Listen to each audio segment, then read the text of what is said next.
kan mel ma kan lo nia sual wanga ti shanin kan lo oma lal pa pathian nit mu a swa dam lai om lo che lai le te sual tin reng le ti dam ngai kan lo di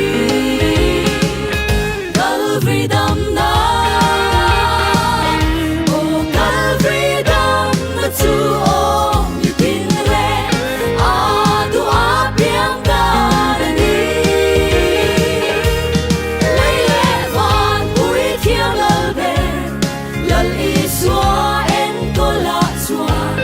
đi na tin reng ti dam tu rin ban thoại lo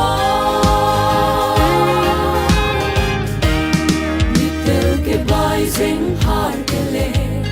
ram huai zol dam lo na tin re lấy mi shin thiam thilin a phak lo su fin na le rem shia na tin re manga an bei don na po ti dam thei lo an ei lo lal li swa Calvary dam na tu om như tin re a tu a piang ta ni lấy lẽ van bụi thiêng lal về lal i xóa en có lạ xóa đi na tin reng ti dam tu rin ban thoại lo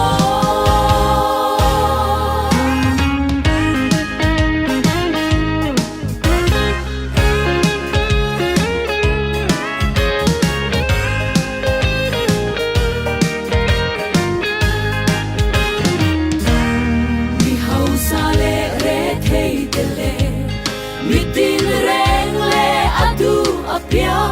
lal i xóa tua sắc na rin tu te xóa athonin dam na kim an bu athonin chang tu an ni ze kan ril ru kan tak sa tharau dam na Calvary dam na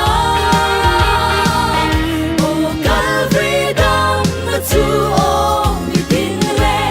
a tu a piang ta ni lấy lẽ van bụi thiêng lal về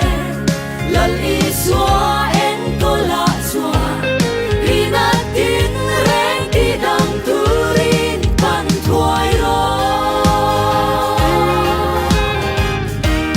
Satan na ti tu da na le diabol na por na te tu lal i suan an neta i lo dam ta cross hill di kay na mang tungin i mel ma se tan na tu le na tu puan khung ro puan se ro Calvary da